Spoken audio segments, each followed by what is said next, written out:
নমস্কার বন্ধুরা, আমি ঝুমা। আমার চ্যানেলে সবাইকে স্বাগত। আজকেরও আরও একটা দারুণ রেসিপি নিয়ে এসেছি বন্ধুরা আপনাদের সামনে। রেসিপিটি হলো সামলা চিংড়ি। আমরা কিন্তু সামলা চিংড়ি অনেকে অনেকভাবে খেয়েছি। আমি কিভাবে বানিয়েছি আপনাদের কাছে শেয়ার করেছি। আপনারাও এইভাবে একবার বাড়িতে বানিয়ে খেয়ে দেখুন বন্ধুরা, জাস্ট অসাধারণ লাগে খেতে। গরম গরম ভাতের সাথে কিন্তু আর কিছু লাগবে না। ভালো লাগলে বন্ধুরা একটা লাইক, শেয়ার, কমেন্ট করতে ভুলবেন না। সামলাগুলোকে আমি ছোট ছোট কেটে নেব। এইরকম সাইজের আমি কেটে নেব সামলাটা।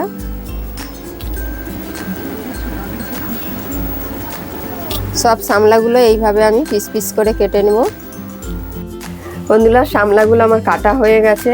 কেটে খুব ভালো করে আমি ধুয়ে ঝুড়িতে করে রেখে দিয়েছি। জলটাও ঝরে গেছে, এক্সট্রা জল কতটা ঝরে গেছে। আমি কড়াতে জল বসিয়েছি। সামলাগুলোকে আমি সেদ্ধ করে নেব। পরিমাণ মতো নুন দিয়ে দেবো, দিয়ে সামান্য একটু নেড়ে দেবো।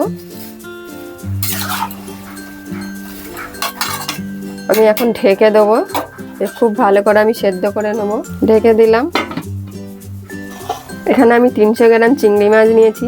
চিংড়ি মাছগুলো খুব ভালো করে আমি ধুয়ে বেছে নিয়েছি।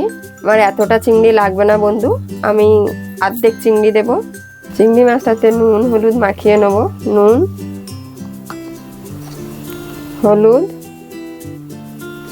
হলুদ খুব ভালো করে আমি মাখিয়ে নেব। আমি একটা ফ্রাইং প্যান বসিয়েছি, তার মধ্যে তেল দেব। তাওয়াটা আমার গরম হয়ে গেছে। অন্যদিকে আমি চিংড়ি মাছগুলো ভেজে নেব।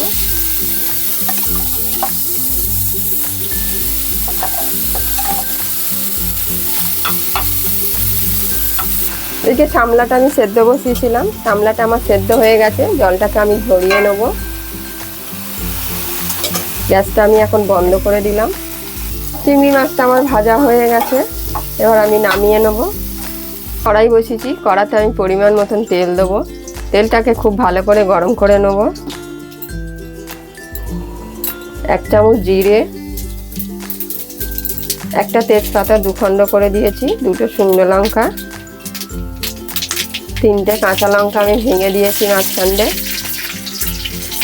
দিয়ে খুব ভালো করে আমি ফোড়নটাকে ভেজে নেব।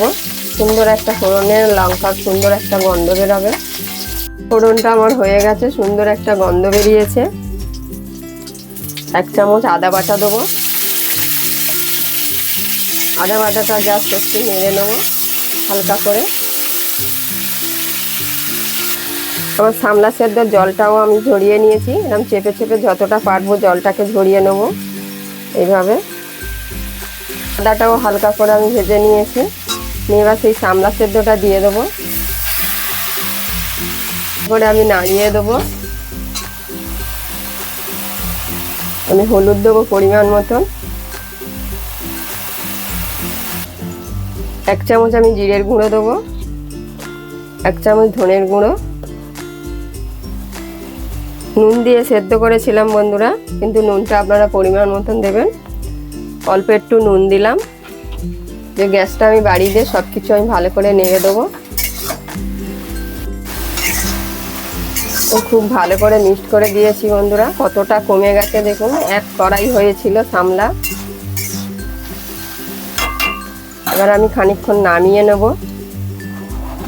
নামিয়ে আমি চিংড়ি মাছ যেটাতে ভেজেছিলাম সেই ফ্রাইং প্যানটা বসিয়ে দেব।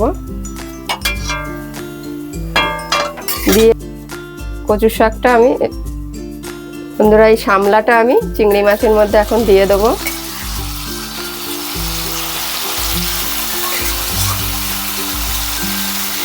একদম অল্প হয়ে গেছে। এবার আমি খুব ভালো করে চিংড়ি মাছটা মিক্স করে দেবো। 1 চামচ আমি ম্যাগি মশলা দিয়ে দেবো, কিন্তু টেস্টটা আরও ভালো হবে। ম্যাগি মশলাটা দেওয়ার পরে খুব ভালো করে আবার মিক্স করে দেবো। যেটুকু জল বেরিয়েছে জলটাকে আমি একদম শুকনো করে নেব বন্ধুরা।